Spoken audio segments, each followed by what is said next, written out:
Appreciate everyone coming today, and Mark and I having the opportunity to talk to you all directly about tax policy. And there's really three things that we're going to want to talk about, and I'll just sort of highlight those things. And then what I'd like to do is Mark and I will each tell you a little bit more about ourselves, because I have a view that your view of policy, your view of how these things work on the ground is reflected in your experience and how you got to where you are today, the things you've seen and the things you've learned. So we'll do that, and then we'll come back and we'll dig into some things some more. So the three areas that we really want to focus on today, which comprise kind of the landscape for tax policy, at least from my perspective at the moment, is one, talk about the reforms that the Governor's Committee recommended in respect to tax credits, because you may recall that when we issued our report on June 30th, we chose to focus principally on the credits and how we might be able to make some reforms there. That is a critical piece of the overall tax reform. But a second piece, which was also included in the report, which hasn't gotten much attention, is some of the administrative recommendations. It was suggested we're looking at transforming the Department of Revenue. That's exactly right. How are we going to better serve the citizens and businesses in the state of Missouri in terms of tax administration? And we'll dig into that a little bit, because from my perspective, the tax environment isn't just the statutory rates, isn't just the application of tax rules. It's also your interaction with the Department of Revenue, how the taxes are administered, how the department interacts with business. So I think that's an important piece. And then we'll come back and talk about the piece that wasn't directly discussed in the committee report, but was reflected in the suggestion that the director come out with some more thoughts in respect to overall tax reform. Mark and I would like to give you our views on where we'd like to see overall tax reform go, because I think there is a moment in time right now where we can do something that will significantly impact the tax landscape and make Missouri a more inviting place in respect to businesses and growing jobs and economic activity. So those three areas are the places we want to focus. A little bit about me. Indeed is right. I am an outsider. I've now got 5.5 months of experience in state government. I'm brand new to state government. I'm actually brand new to Missouri. I spent the previous 35 years in businesses and private practice. I'm an accountant and lawyer by trade. And I've taken kind of those two pieces and focused on tax policy and finance roles in a number of places. I worked for many years. I lived in London for many years and worked for a company called Diageo. If you don't know Diageo, it's Johnny Walker, Smirnoff, Guinness, Bailey's. It was a fantastic place to work, and we had a lot of fun doing a lot of interesting things. Wonderful products. Wonderful products. Thank you very much. Thank you very much. I'm still actually very loyal to their products, so I agree. Thank you. Secondly, I worked for Vodafone, which at the time was the world's biggest cell phone company. It actually owned 45% of Verizon Wireless in the United States when I was there. And I say that because that brought me a lot of experiences around global tax policy, about how jurisdictions attract and retain economic activity, because I spent a lot of time sitting in boardrooms talking about, should we go to the United States? Should we go to Ireland? Should we go to Singapore? Once we decide in the US, where should we locate our business? And spent a lot of time thinking about that from the business side of this. After leaving Vodafone, I then spent a number of years with PricewaterhouseCoopers. I led their inbound tax practice, which is the tax practice focused on foreign companies investing into the United States. And again, spent a lot of time talking about, if you're investing from outside the US into the United States, where should you build your plant? Where should you put your headquarters? Where should you grow your jobs? And so that's the perspective I bring to this. And Mark has heard me say this many times, but I say it because I think it's actually kind of sums up some of how I feel on the policy side, is I kind of feel like I spent 35 years of my life telling policymakers and governments, if only you would listen to me, I could tell you how to structure a policy that will attract and retain economic value. And there's sort of the karma of the universe saying, okay, let's see it. Here you go. You've been saying you can do this. Well, Governor Greitens has given you an opportunity to do precisely that and have an influence on how we do that in the state of Missouri. Let's do that. And that's precisely what I plan to do, is be part of that process, working with the governor, working with the General Assembly to see if we can make a difference in that space. So that's my perspective. I'll let Mark talk a bit about himself. Good morning. Mark Seatman. So I'm the legislative director for the Department of Revenue. I've had that job since January. And basically what I do is I interact with the governor's office and the General Assembly on legislative issues, also constituent service issues. So if there's a bill moving in the General Assembly that has anything to do with the Department of Revenue, either the tax side or the motor vehicle and driver's license side, I'm involved in making sure that goes well or doesn't go poorly. And so I love it. It's a great job. I have, unlike Joel, I've been involved in public service since 2009. I spent 4.5 years with State Senator Will Kraus as his chief of staff. Senator Kraus was the chairman of the Ways and Means Committee, so all tax issues came through our committee, and I staffed that committee. And a lot of tax law was passed under Senator Kraus's leadership, including Senate Bill 509, which is the first tax rate cut in like 95 years in the state of Missouri. So that kind of kept my interest in tax issues alive, and I got to do a lot of research. And so I think I'm smarter than I was before, but then every once in a while I wonder.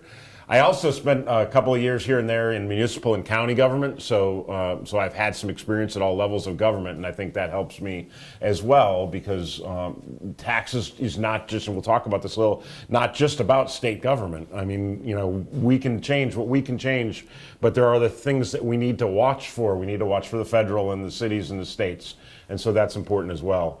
I'll go back to, Joel mentioned the karma thing. In 2009, I worked for the mayor of Kansas City. I was his communications and policy advisor. And he was a former auditor, and he decided that Kansas City's tax structure was not great. And so he asked the question, and I keep asking this question everywhere I go: if you could design a tax structure, then for the city of Kansas City, now for the state of Missouri, from the ground up, from zero, is where we are, where you would end up? And the question is almost invariably no. So where we are today is probably not what you would design if you could design a tax structure. And that's kind of what brings us to this point in the committee, is how do we do that? How do we go back to almost ground zero and design a structure that attracts businesses, that is fair, that is simple, that treats all taxpayers equally, that is easy for people to use? How do we do that? And so that's kind of the basis of the discussion. So let's dig into tax policy then. And as I said, there's three pieces that I want to talk about. One is the credit recommendations in the report. Second is the administration of tax in the state of Missouri. And third is a long-term roadmap for fundamental tax reform. And let's start with why is that important. So in my experience, tax is not the only reason you choose a jurisdiction to place your business to grow jobs, right? In addition to tax, there's workforce, there's infrastructure, there's a regulatory environment. All of those things are critical pieces to what makes a decision to locate your business in the state of Missouri or somewhere else. I do believe, however, though, that tax policy is one of the gating issues. I think in order to get onto the short list, to have the opportunity to talk about skilled workforce, regulatory infrastructure, and other things, you need to have a tax policy that businesses stand back and say, this is an environment we can work in from an after-tax return perspective. We like the tax policy. We can do business there. And to date, it's my view Missouri hasn't been on as many short lists as it could have been. And so by really thinking hard about this and making some changes, I think we can get ourselves more into the game. The governor's economic development conference was last week in St. Louis, and Mark and I did a number of things at that conference. And the governor said in his speech at that we are now getting onto the list. We are now getting considered more often for business expansion, and I think that's right. But I think if we change our tax policy, we get this right, we will increasingly be on the list with the South Carolinas and the Texases and the others in terms of then making our case that this is where you should expand and we'll be more successful. So that's why I think this is really important. In my experience, you got to get this right. So let's try to get this right. Okay. What do we mean when we say a really good tax policy? Okay, we mean an environment where you can get a quality after-tax return. We mean an environment where You can work with the administration, work with the tax department, the Department of Revenue, and you can have clarity, you can have certainty, and you can have a good after-tax return. In the committee report, we talked about specific principles that would guide us, okay? And we talked about 6 principles that we would use to kind of think about with the tax reform area. And I'll say those 6, and then I'll say there's 2 more that I'd like us to consider when we think about all this in the round. The 6 that we stated in the report was it should be simple. I think by taking complexity out of the system, by having simple rules, I think that attracts business. It should be fair. Right now we've got a system, and we'll dig into this a little bit more, where in a lot of cases you need to have an accountant or a lawyer to understand, how you get the lowest tax. I think it can be unfair. I think the government in some cases is picking, and this isn't picking on Missouri, every government does this, picking winners and losers in terms of who gets credits, who gets exemptions, who gets special rules, those kinds of things. It should be low. I'm a believer in low taxes on a broad base. It should be transparent. People should understand what the rules are. It should be efficient. It should be a system that efficiently raises the taxes that we need to run the government. And it should create a stable flow of revenue to run the government. We're going to really dig into that in a second, because I would argue that's not what we have today, is a good stable flow of revenue to fund the government. So those are kind of the 6 that we said in the committee report, and I think those are 6 good principles, and we'll come back and talk about why we think Missouri has some challenges that could be addressed in those areas. The 2 that I would argue to put forward on the table that we should be thinking about is, 1, I think we should be thinking about moving away from core income tax as the basis of our taxation. We'll talk about where we get our revenue from, but we've got a significant reliance on income taxes. Most economists will tell you that income taxes aren't a particular efficient way to raise revenue, and it doesn't necessarily incentivize the right behavior when you're saying to people, go out, work hard, the more you make, the more we'll take in terms of taxes, as opposed to incentivizing different behaviors. So that's a principle I'd put forward that I think we should consider. And the final principle I would put forward, and then we'll get into the more detail, is I think we should be thinking prudently about how we approach tax reform in respect to tax reductions to generate revenue. And let's pause there for a second and talk about the Laffer curve and the concept of lowering rates, because I think that's a really important concept. The Laffer curve will tell you that if you've got a 0% income tax rate, you will get 0 revenue for the government. If you have a 100% rate, you will get 0 revenue for the government, because there's no incentive to go out and work if 100% of your salary goes to the government. And in between, as you raise rates, you'll get more revenue to a point where actually, if you continue to raise rates, the revenue will start to come down. And this is the basis of much discussion in tax policy around, if you reduce tax rates, you'll actually get more than that back in revenue, because that will incentivize people to go out and make money and earn and get things back. And I'm a believer in that. I'm a believer in the Laffer curve. I believe that's right, that lowering rates incentivizes economic activity, increases revenue to the state. In the world we live in right now, where we've got budget challenges, connected to the what I believe some other jurisdictions in the U.S. in particular, but elsewhere, have had kind of foot faults and mistakes in this space. My view as we discuss this would be to think about doing something that's revenue neutral in the round, that we make changes in our tax system that reduces revenue in some areas, maybe claws that back in others, so that it's revenue neutral in the round.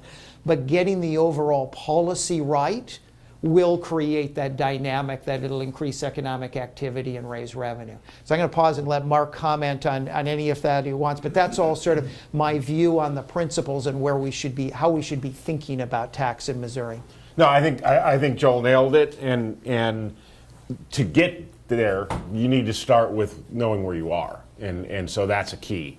And so just kind of give you a quick update on where Missouri taxes are today, and not rates and that type of thing, because that, you can go on the website and look, but For instance, right now there's basically 4 major taxes that fund Missouri general revenue, and there are other taxes that fund transportation and parks and soil and other things. But our general revenue fund, the discretionary fund that the General Assembly has to spend, is basically made up of 4 groups. So one is an other group, which is pretty small, and there's a couple of small taxes in there.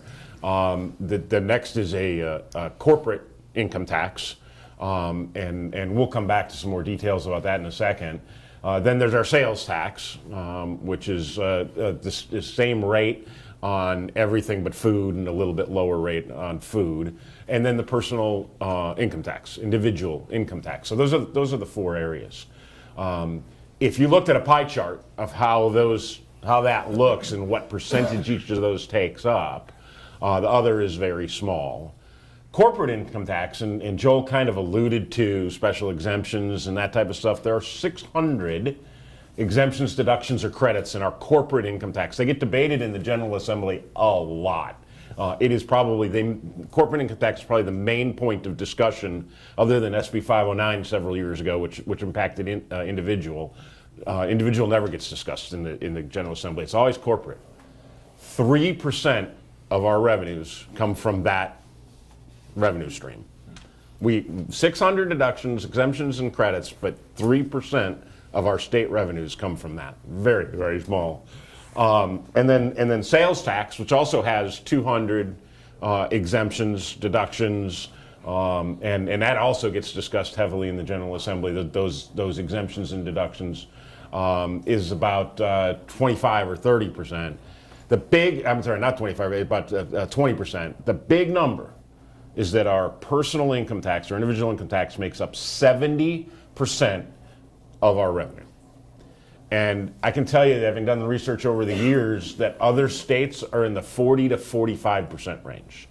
We rely way, way, way too heavily on personal income, individual income tax. And here's why that's a problem. Imagine your head's another chart. The revenue over the last 6 years by month. And if you look at corporate income tax down at the bottom, a little small amount with kind of a steady stream. The big problem, besides it's so small, is that because of refunds, because of deductions and credits, occasionally it goes below 0. So there's usually an average of 2 months a year when our corporate income taxes are negative, which puts a drain on the rest of the taxes and our budget and our governor's ability to run a budget and the legislator's ability to budget to a number.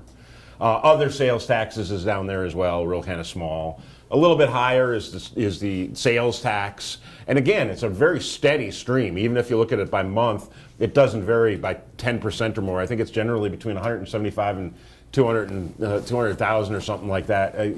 Just really, really steady stream, very steady. And then you look at that big number, that 70% number that we get. It's about $6 billion a year, $6 to $7 billion a year. And it is like this. I mean, it is all over the place. And in fact, you could see, if you looked at a chart, where April is every year. Like, you could see 6 peaks every year. That's what we have to budget against. That's what we have to budget for. That's what we have to worry about liquidity with. It doesn't make sense for any organization. If there was a business organization that had that kind of revenue stream, they probably wouldn't survive unless they were a completely cyclical business that had built-in protections for that. We don't have those kinds of built-in protections in state governments. So that's where we are today, and it makes it very, very difficult for us to do the things that we need to do. So part of the drive here is to drive towards a system that is more stable. He mentioned stable as part of the things that we need to get to, the pillars of tax reform. And our system right now just doesn't have that. Interesting factoid for people to know. 3% of our revenue is from the corporate income tax, even though we spend a lot of time talking about corporate income tax. It's virtually the same, at least directionally at the federal level. We spend an enormous amount of time debating the corporate income tax at the federal level. It raises about 7% of the government's revenue. We spend a lot of time on a tax that actually is not a big driver of revenue at the federal or at the state level. And And that's just interesting to note as you get into this debate, because you want to focus on the place where actually the revenue is coming from and actually has the biggest influence. So that's our case, that if you think about the pillars we talked about, there are some challenges in the state of Missouri that makes it worth thinking about tax policy and where we go here. So let's talk about the committee. So the committee met, the governor formed the committee. I think the first meeting was in March. I actually didn't start as an employee of the government till April 1st, so I chaired my first committee meeting as, I guess, kind of a volunteer event because I hadn't started yet. But we wanted to get after this. And we spent about 3 or 4 months. We did 4 town hall meetings in Hannibal, Cape Girardeau, Springfield, and Maryville. Went out, heard well over 200 or so citizens and businesses talk at the town hall meetings. We had 27 subject matter experts come to hearings. Because I've done some stints in D.C. and I've been sort of involved in some of this stuff, we were able to get people like Doug Lindholm from the Coalition on State Tax from D.C., the Tax Federation, or Tax Foundation came, Bob Klein, who's a guy who used to be at the OECD in Paris and does a lot of tax policy, came and testified, and we really dug into serious questions around tax policy and got this. One of the things I like about it as well was we also had the NAACP testify. We had a whole range of views. We had a whole range of discussion. In fact, we had some hearings where people who were testifying were arguing with each other as to whether or not we were thinking about this in the right way and what would get the right results. And so I think we've got a real broad base. Our objective was to have a fact-based, thoughtful discussion of all of the pros and cons and range of options and things we could be thinking about. And I think we did a pretty good job of that. I also think we did a pretty good job by having the town hall meetings. It's great to come to St. Louis and Kansas City and have those discussions, but it's also great to go elsewhere in the state and hear what people had to say. Focusing on the credits themselves, we also had, I think, a lot of citizens come and tell us their stories. And we heard a lot of stories about how these credits, low-income housing credits, historic tax credits, impact themselves, their families, their communities. And that would lead me to a point that I think is an important one to make. The committee concluded that there is very clearly economic and social benefit that comes from these credit programs. And we did not conclude that these were things that don't create value to Missouri, don't create value to citizens and businesses in Missouri. In fact, they do. What we concluded was that the programs really aren't as efficient as they could be in delivering those laudable economic and social benefits. And that's where we needed to focus. Not eliminating programs, not getting rid of these, but thinking, how do we get more benefit out of this? And an example would be, again, I spent 35 years in private practice. For every dollar, and this has been documented, we're not the first person to look at these credits, right? State auditors have looked at it, other committees have looked at it, so this is pretty well documented. That over time, the low-income housing tax credit, for every dollar that the state put into that of taxpayer money, we got about 42 cents of low-income housing over quite a period of time. And 35 years of business, I can tell you, if I went and sat in a boardroom and said, I got a program that for every dollar we invest, we're going to get 42 cents back, it'd be an incredibly short discussion, right? Because that is not a good return on your investment. So what we really tried to focus on was, how can we enhance the return in these laudable goals from these programs? Each of the programs we went in and we did some very specific recommendations, but overall we looked at some big themes. For one is, we said we need to start making sure that all of the credits are going to something that we believe is a good government purpose. So we recommended that the General Assembly should define what a government purpose is. You know, it's jobs, it's recovering blighted areas, it's doing things that really make a difference. For example, the committee suggested that the General Assembly should not conclude that using historic tax credits for private homes is a good investment or a good public purpose. Instead, it should be jobs and other things. So that's piece one that we said. Piece two, we said we should start being very clear that these credits go to projects that meet a but-for test. And what do we mean by that? We mean that that it's a laudable purpose, it's a good government purpose, but it's a project that wouldn't happen without the credits, that there wasn't a financial driver that would get this deal done anyway. And an example I would give of that came out several times in some of the town hall meetings where, let's say we've got a blighted downtown area in a community, okay? And let's say we agree that a blighted community using historic tax credits to get that part of the community back on its feet and get it going is something that we should be doing. So you go in and you invest in, you use credits to redo one building. And that attracts a restaurant and it attracts some businesses. And now we've got some jobs down there. And then credits are used to do a second building. And at some point you get to a point where that you've achieved your result. And there's people going there and there's jobs and there's activity and there's vibrancy.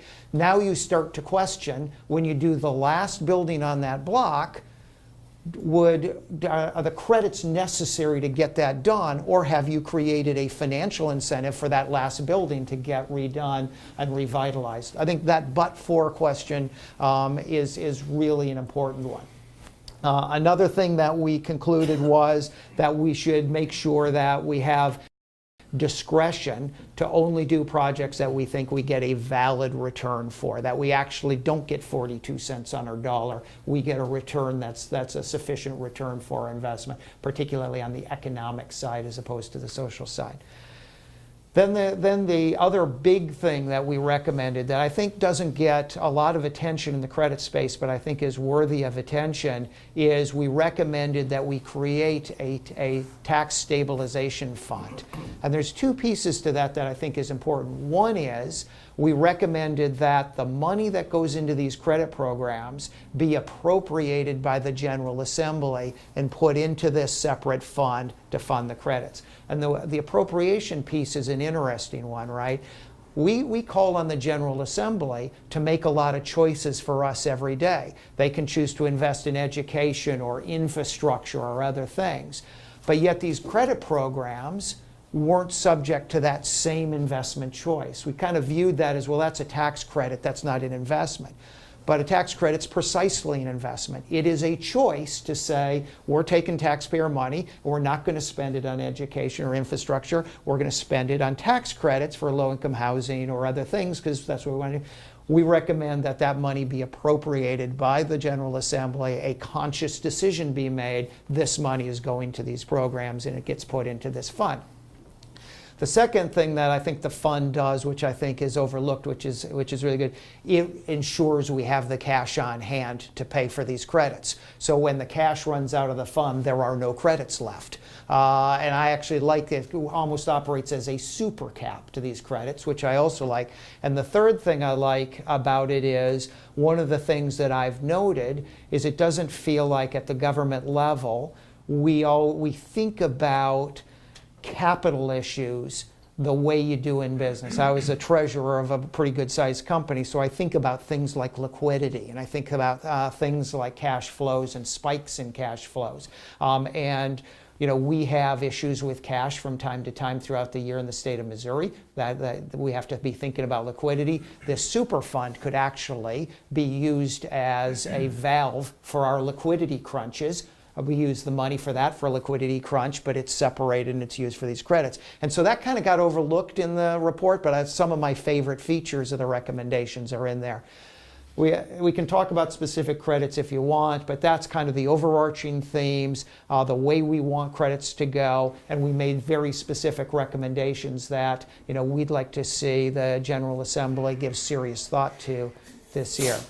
Now I'm going to turn it over to Mark to talk about two things. One is any other thoughts on the overarching credit piece, but then the second piece, which is about the administration, some of the recommendations made in administering, and I'll just make the point again, sometimes overlooked as well when you think about the overall economic environment to attract and retain business. It's not just about the tax rate, it's the environment. How can you work with the Department of Revenue? Does it talk to business? Does it work with business? Do they have certainty? Do they have transparency? These things really matter, and that's why I was pleased that the report includes some recommendations and some things we're doing on our own culturally within the department to transform it, make it think differently about why we exist when we interact with citizens and business. But I'll take a breath and let Mark talk for a minute.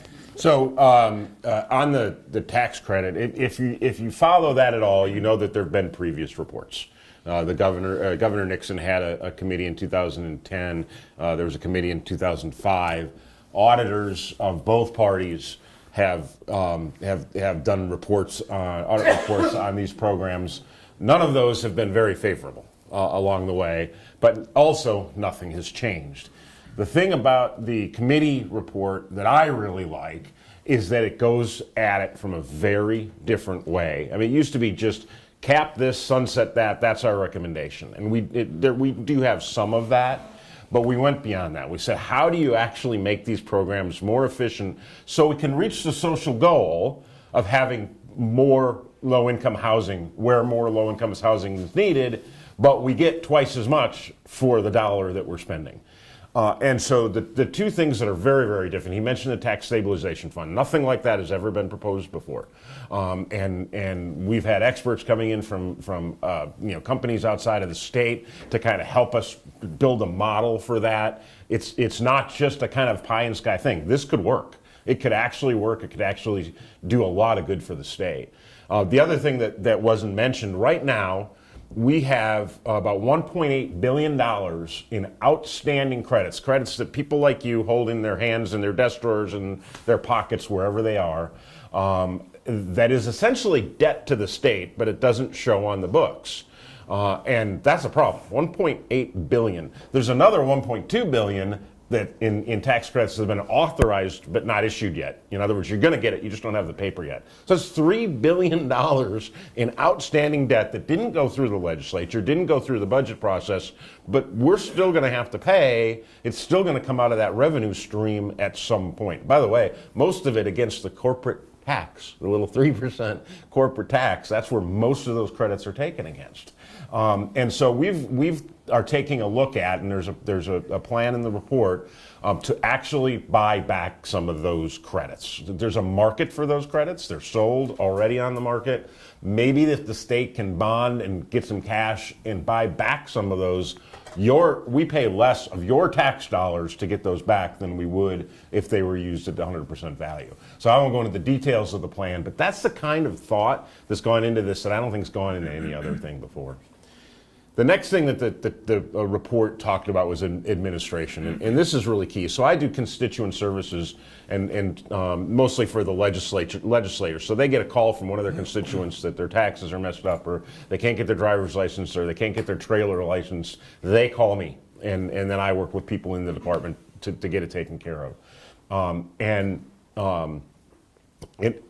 Having good customer service as a Department of Revenue, especially, and on both sides, but especially on the tax side, because it's complicated, is really, really important. And we can do better. And we need to do better. We need to take better care of our citizens. We need to have fewer mistakes. We need to take care of them more quickly when there are mistakes, which is going to happen. And so the committee looked at several different recommendations on the administration side. Most of this is stuff we can do without the General Assembly. The first is, several years ago, the General Assembly did put in a position for a taxpayer advocate. Governor Nixon never filled that position. And so the committee is recommending that position be filled and staffed. That position would be at the Department of Revenue, but would not report to the director or anybody else in the department. They'd be an independent body where if you had a big tax issue and you thought we were wrong and you needed to have some advice as to whether or not we were wrong, you could call the taxpayer advocate. Now, they won't be your lawyer, right? But they can kind of walk you through, this is where you're at, and maybe straighten us out if we need to be straightened out. And so the recommendation to do that is in the report. 3 or 4 years ago, the previous administration closed 5 or 6 taxpayer assistance offices that we had across the state in a budget cutting move. I think there was one here, there's one in Cape, one in Springfield, one in Jefferson City, one in Kansas City, and I think Columbia. And those offices, interestingly, were the small tax preparers were the guys who use those the most, because they get a lot of different stuff that they've never seen before, and they call and they ask, and we knock the question out and get them straightened out. But those are gone. The committee recommended we reopen those offices. Okay. Now, those two things, we do need some legislative action because budget. They're not in the budget today, and so we're going to need to go through the budget process to try to get some money to do those two things. But other than that, we can do them administratively. The third thing is that I'm blanking on the third thing, Joel. What was the third Advisory one? committees. No, the advisory committees. So Joel, this is really Joel's. We need to hear from the business community, especially about attracting jobs and attracting business and what can we do? How do we get higher on the list? How do we even get on the list in some cases? And so we're creating 3 advisory councils. The first one is just a policy discussion council. So we'll meet 4 times a year, quarterly. And it will be made up of mainly tax people at some of the biggest businesses across Missouri. So they can just come in and they can say, here's what you're doing right, here's what you're doing wrong, here's what we'd suggest.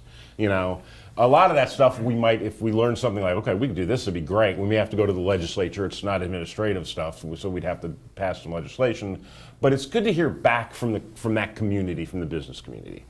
The second one is kind of one I like the most, and that's an inbound business advisory committee. So what Joel did for years, how do we attract businesses from Europe or some from Asia or from other places to come here and build something with a large amount of jobs? I mean, how do we get an auto manufacturing plant from a foreign investor? How do we get a food processing plant from a foreign investor?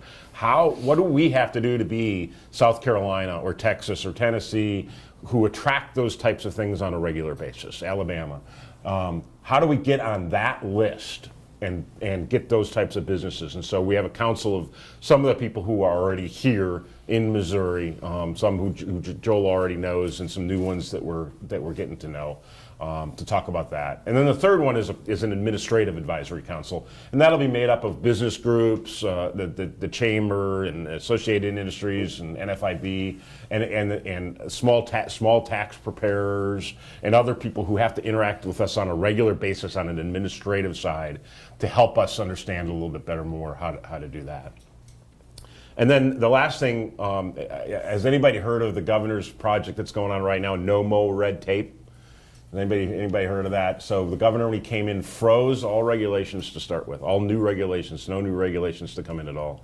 And then did an executive order where every department, including the Department of Revenue, has to review every single regulation that we've got on the books. Now, sometimes regulations are good. They're clarifying, they help people understand exactly what's going on. But there's a study that was done using certain words and regulations that are limiting words, must and shall and can't and those types of things. And they actually went and counted the number of limiting words in Missouri's regulation, the whole thing. And there's a lot. I don't remember how many thousands of pages, hundreds of thousands of pages of regulation. And so the goal of the governor is to cut regulations at state departments by 1/3 and cut those negative words by 1/3. And so we're going through that process now. And I'm glad to announce on my desk right now, and I've gone through about half of them, I got to get the rest done. I have 140 Department of Revenue regulations, both sides, tax and motor vehicle, that are going to be rescinded, gone. I got to read them, and Joel's got to read them, and then we'll send them in, and we'll wipe them off the books. We don't need them anymore. They're gone. And then we'll go back and do an amending process on the ones that are left and try to make the ones that are left easier to understand. And so the administration side, making sure that for businesses, regulations are low, the tax is simple, they can call us if they have a problem. I mean, for a long time, when I worked for Senator Krause, he was anti-DOR, to be honest with you. He thought that DOR was playing gotcha with your tax returns. And there's a couple of cases where he was right and passed legislation to change how DOR was working. We can't be that and be successful in attracting the businesses that we're looking for. Right. So those are structural things, thanks Mark, on the admin side that we're going to do. I'll just make one more comment and then we'll kind of expand the conversation a bit. One of the things I also learned in a lot of years in business is I was around a lot of businesses that tried to change their culture and tried to change how they operated, how they interacted with their customers and their own employees. And one of the things that is kind of amusing is that it gets phrased sometimes as, we're going to change the culture. Okay, well, Monday we'll just flip the switch and we'll have a different culture. But the culture is thousands of little interactions between human beings. That's the culture.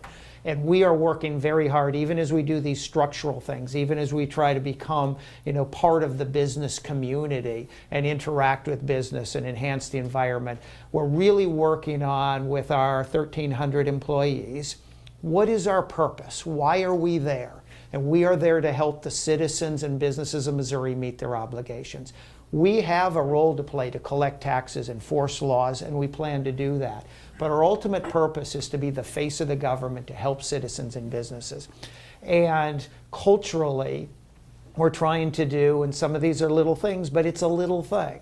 It's thousands of little things. Saying to our employees, every time you have an interaction with a citizen or a business in Missouri, when you finish that interaction, stop and think, is there one more thing I could do to help the person I'm talking to? And I think over time, that will start to shift, at least some of the perceptions that Mark is talking about, that the Department of Revenue isn't thinking, how do I help? It's thinking other things. And we're really working to embed that purpose, embed those small cultural changes, that it's about what else can I do to help? Because that is why I am here. That is why I exist, is to help. And so we're trying to work on that, and you'll see that over time.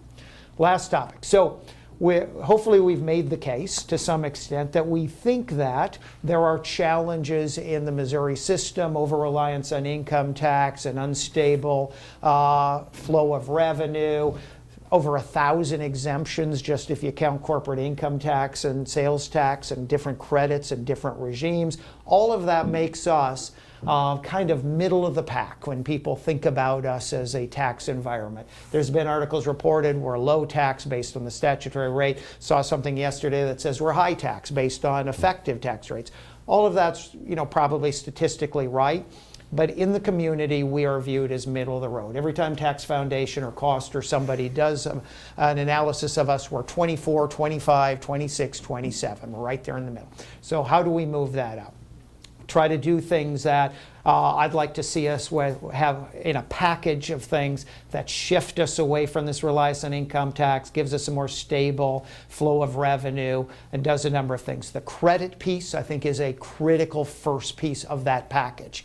I don't view that as something separate. I'd like to get that enacted this year if we can, but that's part of the overall roadmap out of an overall package. Other things in the package, and people smarter than me in the General Assembly will decide how this works and what we do. I would love to see us move away from the corporate income tax. Raises 3% of our revenue, incredibly complex, and I think it's the first thing that a business looks at is the top line rate. I'd love to see us move away from the corporate income tax. I'd also love to see us reduce our reliance on the individual income tax. I'd like to see us fix our brackets, and I'd like to see us give some of that money back that we're getting credits in other places. I'd also like to see us take out some of the exemptions that do exist in the sales tax. We can only control the state sales tax, as everyone in this room knows. We've got 4.225 state sales tax, and then many other local and other sales tax. Hard to control those things, so I'd love to put some caps on that and do some, kind of limit the growth in that space. But in the state sales tax, I'd love to see us get away from a lot of the exemptions we've got and have a pretty flat sales tax on just about everything. I'd love to see us move to a more stable, low, broad-based rate.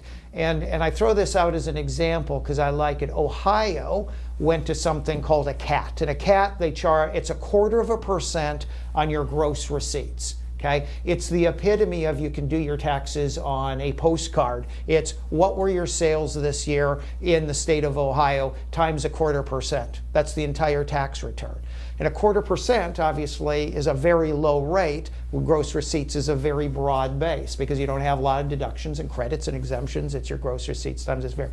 I like that, and I like it because it's low, it's broad-based, it's simple, it's transparent, it's a very stable tax because much like a sales tax, it moves more with GDP than it does ups and downs in the economy or how a particular industry or business is doing. I'd love to see us explore something like that. Other things that that does that I throw it on the table to consider is we all know that there's a debate about corporations versus pass-through entities. Over 60% of the U.S. economy is now S corporations, partnerships, LLCs, where there actually isn't a corporate level tax anyway. How do you make sure businesses are taxed the same, whether they're a corporate or partnership? Because the one thing we don't want is tax policy influencing the choices you make that should be made for purely commercial reasons.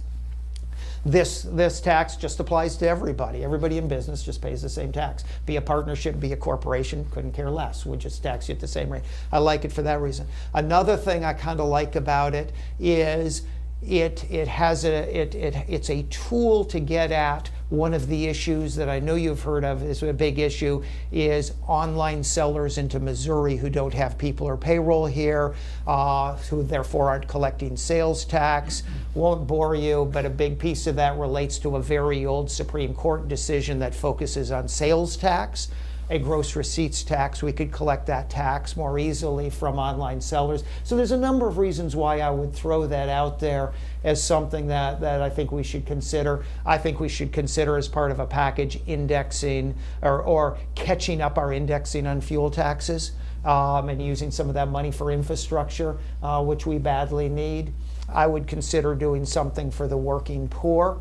Something like a tax credit similar to the earned income tax credit at the federal level, because that incentivizes the right behavior. Go out, work, get a job. We're going to help you if you go out and do that. These are some of the things that I would consider in a package together with the credit reforms that does some of the things we talked about. Moved away from income tax, gave us a more stable tax flow to rely upon, got out of the business of having thousands of exemptions and credits, picking winners and losers, and just having one tax on a broad base that applies to everybody in business.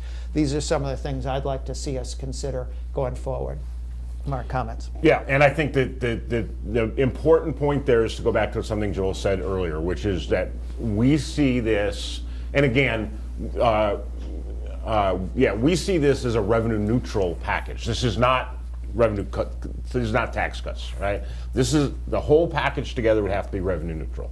And so Joel said it. This is a legislative action. We can say here's the pieces that you should be looking at, but it's ultimately the legislature's job. And I'll say it's going to be tough. Joel and I talk about federal. We're not going to talk about it today, but I mean, it's been 31 years since tax reform's done at the federal level. It's hard. Tax reform is really hard. Sometimes cuts are easier, but tax reform, really fixing the system, is hard. So this will be an uphill climb, but we both agree that something like this is necessary to put Missouri back on the map as far as attracting jobs and attracting business.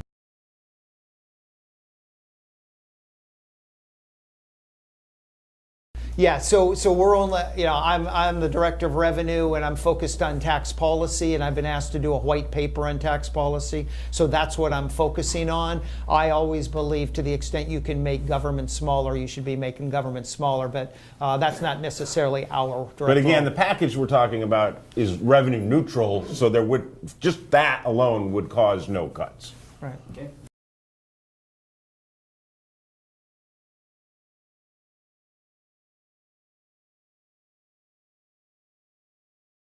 Yeah, so I would echo one of the things Mark said and then talk sort of just environmentally, and then Mark will have his comments. I think part of it is, I think, as Mark said, we are proposing some new things here, right? I think in the past it's largely been we need to do some better stuff and we need to have caps and sunsets. Where we've come in and we've been much more clear, low-income housing, we didn't talk about the details, let's move from a credit program to a loan program because we'll get more bang for our buck by doing that. And really limiting some of what this can apply to. So I think there are there are recommendations in here that are more precise and new that can actually make a difference. But secondly, I just think the environment's right to now do something on this, and giving discretion to people like DED, Rob Dixon and his team, to get much more into the but-for test and some of these things. I just think the environment's more ripe now than it's been in the past to actually knock this on its head.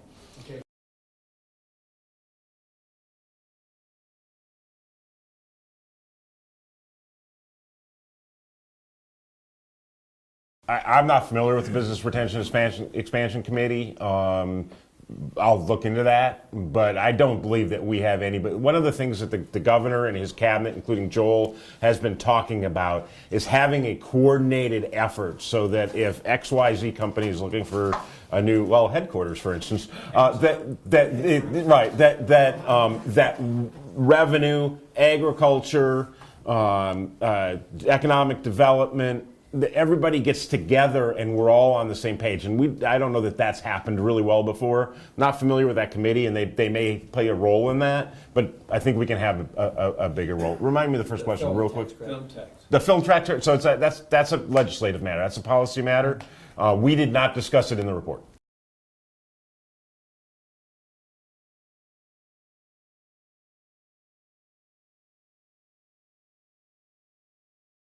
My view is that there are two lessons to be learned by that. And I think the extent of the mistakes made by Kansas, as is often the case, are overplayed. I think they're exaggerated to some extent. But there are two things that I think the two lessons that I would take away that I would talk about us doing differently. One is, I mentioned this difference between the taxation of corporations and pass-through entities.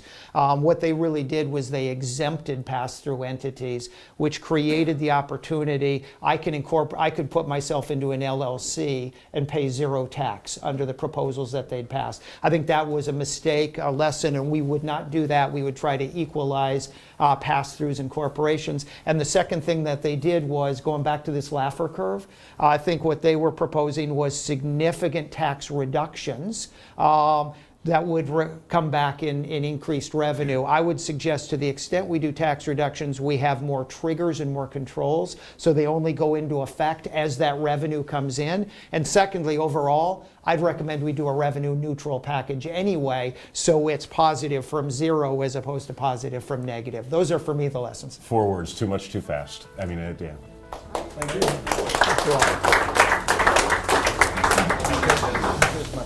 Great, thank you.